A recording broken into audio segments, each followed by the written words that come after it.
오늘은 부활주일입니다. 이 부활절은 우리 예수님께서 죽음에서 다시 살아났다고 하는 이 놀라운 날인데, 이것은 사실은 모든 인류에게 있어서, 모든 사람에게 있어서 최고의 소망이 되는 날입니다. 참, 이 부활절, 이 부활절을 이렇게 지키면서 예배드리면서 하나님께 감사를 드립니다. 본문의 말씀은 우리에게 첫 부활절의 모습을 전해주고 있습니다.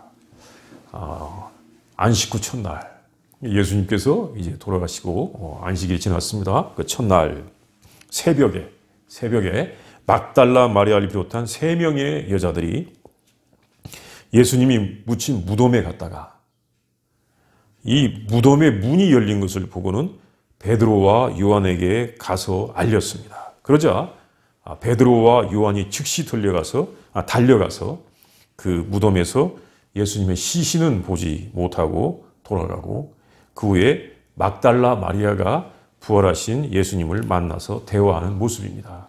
여기 본문에는 요한이라고 하는 이름은 안 나오는데, 요한은 이게 요한복음인데 자기 자신을 숨기기를 좋아해요. 그래가지고 여기 보면 어떻게 되어 있냐면 그 사랑하는 제자, 다른 제자 이렇게 표현되어 있는데, 이것은 요한 자신을 가리키는 말입니다.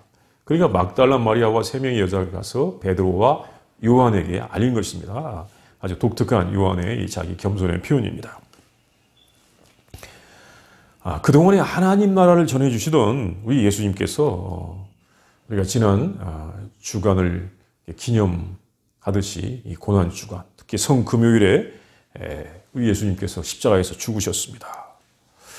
이 세상의 가장 강력한 나라인 로마 제국의 사형수로서 죽으신 것입니다.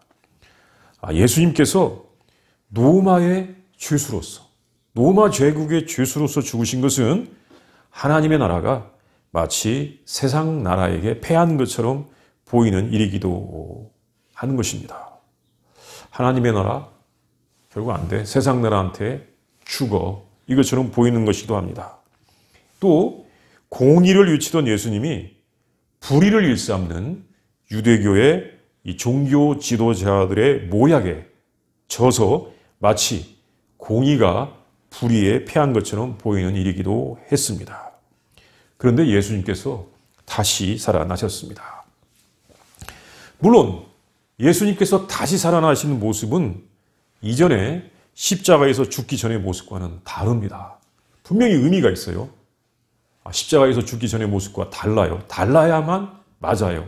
왜? 그 전에 예수님께서 하신 말씀이 쭉 있기 때문에. 예수님께서 십자가에서 죽으신 것과 그 이후에 부활하신 것은 우리에게 전해주는 어마어마한 주님의 말씀의 일관성이 있습니다. 분명히 달라야 돼요. 그 모습이 다릅니다.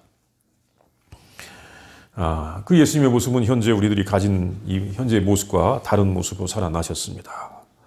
우리가 이 본문에서 주신 말씀을 보겠습니다. 첫 번째는, 본문이 주신 말씀 첫 번째는 막달라 마리아를 비롯한 여인들과 이 베드로와 요한이 발견한 것은 빈 무덤이었습니다. 빈 무덤. 그곳에는 예수님의 시신이 없었습니다. 이 예수님을 믿고 따르던 성도들에게 전능한 분으로 믿어지던 예수님께서 불과 며칠 사이에 그 전능함 다 잃어버리고, 전능한 게 아니에요. 그 전능하신 분이 전능함 다 잃어버리고 십자가에서 힘없이 죽고 말았습니다. 그러나 예수님을 사랑하던 사람들은 남아 있었는데 그 중에는 특별히 여자들이 남아 있었던 것입니다. 왜냐하면 우리가 우리의 경험 속에서도 보면 이런 걸 알 수 있습니다. 이 예수님을 따르던 사람들 중에 남자들은 아무래도 예수님을 왜 따랐는가? 자기들의 소원을 이루기 위해서 예수님을 가까이 하는 것이 좋겠다고 이렇게 하는 기대가 있었을 것입니다. 우리의 소원을 위해서 예수님을 가까이 하자. 예수님 덕택에 성공도 좀 해보자. 예수님의 힘으로 성공하자. 예수님이 지금 전능하신 분이니까 그분이 우리 편이면 얼마나 내가 성공하기 좋겠느냐. 그래서 예수님께서 자기를 부인하고 예수님을 따르라고 하셨지만 제자들은 그것을 제대로 이해할 수가 없었던 것입니다. 그래서 예수님께서 그 전능함을 잃어버리신 것처럼 보이자 가룟 유다는 예수님을 배반하였고 베드로는 예수님을 부인도 했었습니다. 그리고 다른 제자들은 실망하고 너무 두려워가지고 다 숨어 있었던 것입니다. 평소에 예수님께서 하시던 말씀들을 잘 들었더라면 예수님께서 그렇게 십자가에서 죽으실 것이라는 것을 알 수 있었겠지만 제자들은 자신들의 이상, 꿈, 또 예수님의 능력에 취해 있어서 예수님의 말씀을 이해할 수가 없었고 이제 예수님의 죽음 후에는 절망과 후회만이 가득했던 것 같습니다. 참, 내가 왜 예수를 따랐던가? 이제 나는 어떻게 될 것인가? 이런 후회, 절망, 두려움, 유월절도 제대로 지키지 못하면서 이건 가득했었을 것입니다. 그런데 예수님을 따르는 여자들은 가만히 보면 그렇게 큰 꿈을 가지고 예수님을 따른 것 같지 않습니다. 어떤 꿈을 가지고 예수님을 따른 것 같지 않습니다. 당시의 사회에서 여자가 큰 꿈을 갖는 것이 허용되지 않던 세상이었습니다. 여자들은 인구 센서스, 요즘 인구 센서스 하고 있는데 끝났기도 한 것 같은데 하여튼 이 인구 조사에도 들지가 않았습니다. 이 여자들이 명예와 권세를 얻기 위해서 노력하는 세상은 아니었습니다. 그러니까 예수님을 믿고 따르는 것이 더 순수했던 것 같습니다.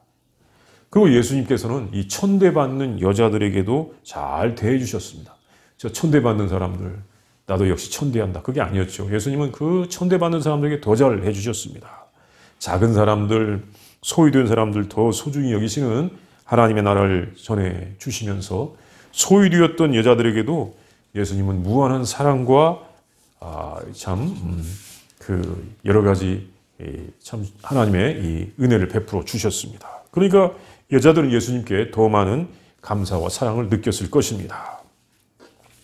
이것이 예수님께서 죽으신 다음에 그대로 표현이 되었습니다. 막달라 마리아는 누구였냐면 전에 예수님께서 7 귀신이 들려서 이 고통받았을 때, 예수님이 7 귀신이 들렸던 게 아니라 막달라 마리아가 전에 7 귀신이 들려서 고통받았을 때 예수님께서 온전하게 하신 그런 여자였습니다. 누가복음 8장 2절을 보면 알 수 있습니다.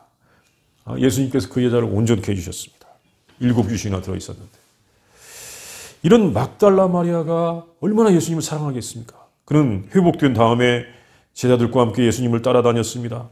제자로서 부름받은 것은 아니었지만 예수님을 따라다녔습니다. 그러다가 예수님께서 십자가에서 죽는 것과 아리마대 요셉에 의해서 그 무덤에 장례되는 것까지 다 보았습니다. 그리고 자기도 사랑하는 예수님의 몸에 이 향품을 바르기 위하여 준비하였다가 안식 후 첫날 새벽에 다른 2명의 마리아와 함께 그 무덤으로 갔습니다. 그들이 걱정을 했다고 합니다. 누가 그 무덤을 막고 있는 돌을 굴려서 그 무덤을 열어줄 것인가? 옛날에는 그 무덤이 이 돌로 막아져 있었습니다. 불처럼. 그런데 누가 이 돌을 굴려서 무덤을 열어줄 것인가? 그런데 그들이 무덤에 도착했었을 때 이미 무덤 문은 열려 있었고 무덤에는 아무도 없었습니다. 그들은 놀라서 이 사실을 알리러 예수님의 제자들에게 갔습니다. 그래서 베드로에게 무덤이 비었고 지금 주님이 어디 계신지 모르겠다고 이렇게 말을 했습니다. 그러자 베드로는 바로 무덤으로 달려가기 시작하였고 요한이 그 뒤를 따라서 무덤으로 달려가기 시작하였습니다. 달리기를 요한이 더 잘했습니다. 무덤에 요한이 먼저 도착했습니다. 그리고 요한은 그 무덤에서 예수님의 몸을 쌌던 세마포가 있는 것은 보았지만 그 앞에 서 있었습니다. 그러자 뒤에 도착했던 베드로가 무덤 안으로 쑥 들어가서 보니까 예수님의 몸을 쌌던 세마포와 그 머리를 쌌던 수건이 있었습니다. 그리고 정말 중요한 예수님의 시체는 그곳에 없었습니다. 분명히 아리마대 요셉과 니고데모가 예수님의 몸을 정성스럽게 장례했다고 들었는데 그 세마포와 수건만 있고 예수님의 몸은 없었던 것입니다. 베드로가 이상하게 생각하고 있는 순간에 요한도 이제는 들어가서 그것을 보았습니다. 그들은 예수님의 시체는 보지 못하고 거기에서 빈 무덤만 본 것이었습니다.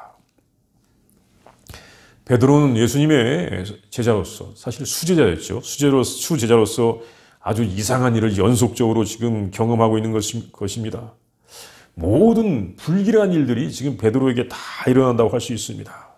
예수님은 죽었습니다. 자기는 예수님을 부인했습니다. 안식일에 꼼짝도 하지 못하고 쉬었다가 나오니 이제 예수님의 무덤은 열려 있는 것입니다. 베드로와 요한은 그 사실이 도저히 이해가 되지 않는 상태에서 그냥 집으로 돌아갔습니다. 그 후에 막달라 마리아는 다시 그 무덤으로 왔습니다. 이 예수님에 대한 두려움이 예수님에 대한 그리움이 어떤 두려움에도 불구하고 그를 다시 무덤으로 오게 했습니다. 그래서 그는 그 무덤 앞에서 울었다고 했는데 사실 통곡을 한 것입니다. 아주 이 통곡을 하고 있었습니다. 자신을 온전히 해주시고 소망을 주신 분이 죽었고 온전히 사라져 버렸습니다. 시체도 없습니다. 그 슬픔을 견딜 수가 없었던 것입니다. 그래서 통곡하며 그 무덤을 들여다보고 있는데 그 안에는 놀랍게도 흰옷을 입은 천사들이 있었습니다. 하나는 예수님의 시체의 머리편에, 하나는 발편에 있었는데 천사들이 묻습니다. 왜 울고 있어? 마리아는 대답을 했습니다. 사람들이 내 주님을 옮겨다가 어디에 두었는지 내가 알지 못합니다. 그런데 이렇게 말을 할 때 마리아는 뒤에 누가 있는 것이 느껴졌습니다. 그래서 뒤를 돌아다보니 어떤 사람이 있었습니다. 그 사람이 마리아에게 말했습니다. 여자여, 어찌하여 우느냐? 누구를 찾고 있느냐? 마리아는 그가 동산지기인 줄로 생각했습니다. 이 무덤의 주인인 아리마대 요셉의 동산지기인 줄로 생각했습니다. 그래서 주여, 당신이 옮겼거든 어디 두었는지 내게 말해주세요. 그리하면 내가 가져가겠습니다. 이 예수님의 죽은 몸이라도 보고 싶은 마음에 그렇게 말을 했던 것 같습니다. 그러자 그분이 자기 이름을 불렀습니다. 마리아야, 마리아 이렇게 불렀겠죠. 마리아. 그 목소리는 바로 예수님의 목소리였습니다. 그분은 예수님이었습니다. 그래서 마리아는 라보니라고 불렀습니다. 이 라보니란 말은 선생님이란 말인데 최고의 랍비들에게 부르는 호칭이라고 합니다. 최고의 아주 존경이 가득 담긴 호칭입니다. 마리아가 죽어 없어진 줄 알았던 예수님을 만난 것입니다. 마리아는 너무나 반가워서 예수님을 붙잡고 싶었습니다. 예수님을 힘껏 끌어안고 싶었을 것입니다. 그리고 할 말이 많았을 것입니다. 근데 예수님은 먼저 말씀하셨습니다. 나를 붙잡지 말라. 내가 아직 아버지께로 올라가지 아니하였노라. 너는 내 형제들에게 가서 이르되 내가 내 아버지 곧 너희 아버지 내 하나님 곧 너희 하나님께로 올라간다 하라. 사실 마리아는 예수님을 끌어안고 울다가 이제 더 이상 자기를 그만 놀라게 하시라고 떠나지 말라고 부탁을 하고 싶었을 것입니다. 그러나 예수님께서 붙잡지 말라고 하시면서 아버지께로 곧 올라간다고 하셨습니다. 아버지께로 올라가신다. 아버지께로 올라가신다. 이 말씀은 예수님께서 최후의 만찬 자리와 그 후에 감람산에 가시면서 제자들에게 하셨던 말씀입니다. 예수님은 그 전에도 하셨던 말씀 그대로 행하고 있는 거예요. 그리고 그 전에 하셨던 말씀 그대로 이루어지고 있는 것입니다. 마리아는 죽어서 그 시체마저 없어진 줄로 알았으나 이제 다시 사신 예수님을 만난 것입니다. 예수님은 다시 살아나셨습니다. 그리고 새로운 모습으로 나타나셨습니다. 마리아는 그 말씀대로 다시 베드로를 비롯한 제자들에게 바로 가서 이 말씀을 하였습니다. 자기가 살아난 주님과 이야기한 것을 이야기한 것입니다. 그러나 아무도 그 사실을 믿지 아니하였다고 합니다. 이게 마가복음에 나오는 말씀이에요. 아무도 그 사실을 믿지 아니했다는 것입니다. 마리아는 자신이 이렇게 예수님을 만났음에도 불구하고 사람들이 예수님의 부활을 믿지 않는 것이 이상했을 것입니다. 이제 본문의 두 번째는 뭐냐면 예수님께서는 이제 제자들과 예수님을 믿는 사람들이 형제인 것을 알려주셨습니다. 그리고 하나님께서 예수님의 아버지일 뿐만 아니라 우리 모두의 아버지인 것을 알려주셨습니다. 예수님을 믿는 사람들은 하나님께서 아버지시요 모두 이제 한 형제요 자매인 가족이 되었습니다.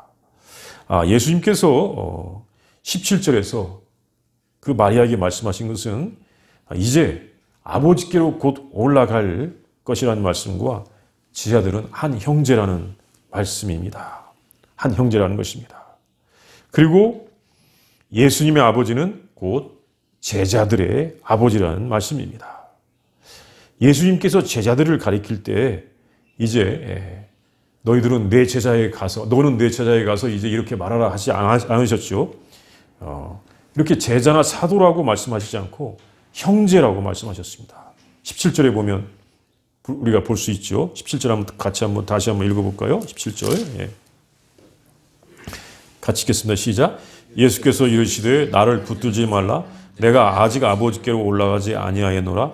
너는 내 형제들에게 가서 이르되 내가 내 아버지 곧 너희 아버지 내 하나님 곧 너희 하나님께로 올라간다 하라 하시니. 여기서 내 형제들. 여기 내 형제가 누구의 형제예요? 너의 형제예요? 나의 형제예요? 나의 형제라고 하셨죠. 나의 형제.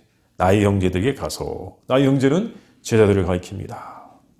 그리고 하나님 아버지는 이제 예수님의 아버지일 뿐만 아니라 너희 아버지라고 말씀하셨습니다. 사실 제자들이 예수님을 따르는 사람들이 형제나 자매라고 하신 것은 일찍부터 전해주신 말씀이기도 합니다. 이게 마가복음 3장에 보면 알 수 있어요. 어떤 사람들이 이제 예수님의 가족과 어머니와 형제들이 예수님을 찾아왔죠. 그때 예수님께서 뭐라고 말씀하시면 누가 내 형제요 자매냐라고 하면서 하나님의 뜻대로 행하는 사람들이 형제나 자매라고 말씀하신 적이 마가복음 3장에 보면 나와 있습니다. 그렇게 하신 적이 있었습니다. 그런데 예수님께서 그렇게 말씀하셨음에도 불구하고 다른 말씀들처럼 이 말씀이 잘 적용된 것 같지는 않습니다. 제자들이 예수님을 형제라고 부른 적이 없었던 것 같습니다. 제자들은 예수님을 형제라고 부른 적이 없었던 것 같아요. 그러나 이제는 제자들이 서로 형제라고 부르기 시작하였습니다. 우리가 이것을 요한복음 21장 23절에 보면 알 수 있습니다. 형제라고 부르기 시작했습니다. 또 마태복음 28장 10절에도 나옵니다. 또 사도행전 1장 15절 16절에도 이제 제자들이 서로를 가리켜서 형제라고 부르기 시작하는 것입니다. 사도행전 6장 3절에서 볼 수 있습니다. 너희의 형제다, 우리의 형제다 하는 말씀들이 예수님의 부활과 승천 후에 이 말씀들이 적용되기 시작하였습니다. 그리고 하나님의 아버지신 것도 예수님의 부활과 성령이 오신 다음에 믿어지기 시작한 것 같습니다. 예수님께서 우리에게 기도를 가르쳐 주시면서 하늘에 계신 우리 아버지 이렇게 기도를 가르쳐 주시면서 하나님 우리 아버지다라고 분명히 알려주셨음에도 불구하고 제자들이 하나님이 우리 아버지시라고 믿고 적용하기 시작한 것은 이렇게 예수님께서 부활하신 다음에 제자들이 이렇게 믿고 고백한 것 같습니다. 그것은 예수님께서 십자가에서 죽으셔서 우리의 죄를 용서하시고 우리를 하나님의 자녀들로 만들어 주셨기 때문에 이제 제자들이 이 주님의 말씀이 믿어지기 시작했던 것입니다. 하나님이 우리의 아버지 되신 것은 이제 로마서에 자세히 설명이 되어 있죠. 로마서 8장 15절이라든가 23절 또는 에베소서 1장에 보면 우리는 예수님 덕택에 우리가 하나님의 양자가 되었다라고 사도 바울이 그렇게 이야기했었습니다. 이것은 예수님께서 십자가에서 죽으시고 부활하신 다음에 우리가 하나님의 자녀들로서 고백되기 시작하는 것입니다. 그러니까 예수님의 십자가에 죽으심 부활이 우리를 하나님의 자녀들이 되게 하시는 것입니다. 이제 세 번째는 뭐냐면 이 본문에서 할 수 있는 세 번째는 뭐냐면 예수님의 부활은 하나님의 나라가 세상 나라에 의하여 죽임을 당하여 망하는 것이 아니라 세상 나라의 권세를 이용해서 영원한 나라가 된다는 것을 알려주십니다. 세상 나라에서 하나님의 나라가 망한 것이 아니라 세상 나라의 권세는 하나님의 나라를 세우게 한다는 것입니다. 처음부터 하나님의 나라를 전하던 예수님께서 십자가에서 죽었습니다. 이 로마의 권력에 의해서 예수님은 죽임을 당했습니다. 그런데 알고 보면 솔직히 이것은 예수님께서 로마의 권력을 이용하신 것입니다. 로마의 권력, 예수님을 죽였다고 우리는 생각하지만 예수님은 로마의 권력을 자신의 죽음을 위하여 이용하신 것입니다. 사실 예수님께서는 사람들의 죄를 대속하는 속죄양이 되고, 그렇죠. 예수님께서 이렇게 속죄양이 되시기 위하여 오셨어요. 예. 세상 죄를 지고 가는 저 어린 양이로다. 일찍부터 예언자들이 이야기했습니다. 이렇게 속죄양이 되시고 모든 저주를 대신 받기 위하여 십자가에서 예수님은 죽으셔야 되는데, 십자가에서 죽으려면 어떻게 되어야 하냐면 로마의 사형수가 되어야 됩니다. 로마의 사형수가 되어야 돼요. 그렇게 죽어야 되는데 로마의 사형수가 될 수 있는 방법을 주님께서 생각하시다가 혹시 빌라도를 만나갖고, 야 빌라도야, 내가 십자가에서 죽어가지고 모든 사람들을 다 살려야 되는데 네가 나를 좀 십자가에서 죽여줄 수 있겠느냐라고 빌라도한테 부탁을 했다면 빌라도가 어떻게 했을까요? 빌라도가 그래, 이 소원이라면 해줄게 이렇게 했을까요? 아마 그렇지 않았을 거예요. 로마의 공권력을 절대 그렇게 활용한 적이 없다 이렇게 말했을 것입니다. 그런데 이 빌라도는 유대교 대제사장들의 죄악과 음모와 자기의 이익을 위해서 예수님을 죽이고 말았습니다. 십자가에서 죽이고 말았습니다. 이것은 권력과 권세와 힘과 재물을 숭배한 이 세상의 나라가 원수도 사랑하고 용서하시고 작은 자를 사랑하는 하나님 나라를 이긴 것처럼 보이기도 하였습니다. 이 세상 방식이 하나님의 방식을 이긴 것처럼 보였습니다. 하나님 나라의 방식은 더 이상 이 세상에서 통할 수 없다고 하는 그런 어떻게 패배하는 것처럼 보이기도 하였습니다. 그러나 예수님께서는 그를 가둔 무덤을 깨트리고 나오셨습니다. 그리고는 무덤이 결코 하나님 나라를 가둘 수 없다는 것을 보여주셨습니다. 예수님께서 죽었을 때 그 제자들도 절망했습니다. 그들이 하나님 나라를 제대로 한 것은 아니었지만 예수님은 부패하고 세속적인 유대교에게 승리할 수 없다고 생각했을 것입니다. 그런데 예수님께서 다시 사신 것은, 예수님의 부활은 세상의 죄악과 탐욕과 어두움이 하나님의 백성의 선과 진실과 사랑을 이길 수 없다는 것을 알려주신 것입니다. 그리고 하나님 나라는 이 세상 나라와는 다른 차원으로서, 이제 세상 나라와는 다른 차원으로서 영원히 지속된다는 것을 알려주신 것입니다. 우리는 십자가에서 죽으신 예수님의 부활을 통해서 이 세상의 죄악과 탐욕과 부패와 거짓을 넘어서는 하나님의 나라, 하나님의 사랑, 하나님의 다스림의 길이 있고 그 나라는 영원히 계속된다는 것을 이제 알게 되는 것입니다. 예수님의 부활은 우리에게 그것을 보여주십니다. 자, 우리 다 함께 우리 예수님의 부활을 한번 묵상해 봅니다. 첫날 부활절에 막달라 마리아와 다른 여인들이 가서 빈 무덤을 본 것, 또 이 말을 듣고 베드로와 요한이 빨리 달려가서 빈 무덤을 본 것, 실망하여 돌아갔지만 막달라 마리아가 예수님을 만나서 예수님 말씀을 들은 것, 이것들을 한번 우리가 묵상해 보겠습니다. 내가 베드로가 되어봐도 좋고 내가 요한이 되어봐도 좋습니다. 또 내가 마리아가 되어봐도 좋고 아니면 우연히 그 옆을 지나가던 한 사람이 되어도 좋습니다. 이렇게 예수님의 부활을 묵상해 보겠습니다.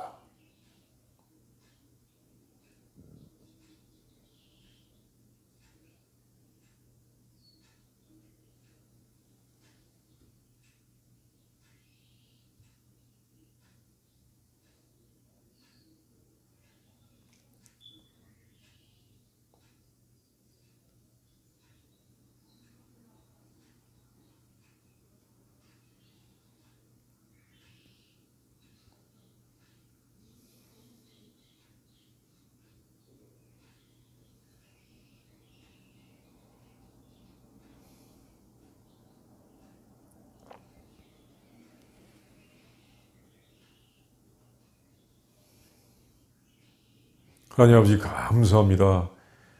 우리에게 생명을 주시는 우리 예수님을 죽음에서 부활케 하여 주셔서 우리의 하나님이 되게 하여 주시고 우리가 예수님과 함께 영원히 살 수 있는 믿음과 소망을 허락하여 주시며 우리로 하여금 하나님의 다스림을 또 하나님께서 주시는 은혜와 사랑을 알게 하여 주신 진심으로 감사합니다. 주님, 우리들이 이 부활을 믿고 알고 또한 부활의 증인으로서 날마다 살아갈 수 있도록 역사하여 주시옵소서. 하나님 온 땅에 이 부활의 능력, 아버지 이 부활의 큰 은혜가 가득하게 하여 주시옵시고 아버지 하나님 이 세상에 하나님의 사랑이 가득하며 고통받는 세상을 고쳐 주시옵소서. 감사합니다. 예수님의 이름으로 기도합니다. 아멘.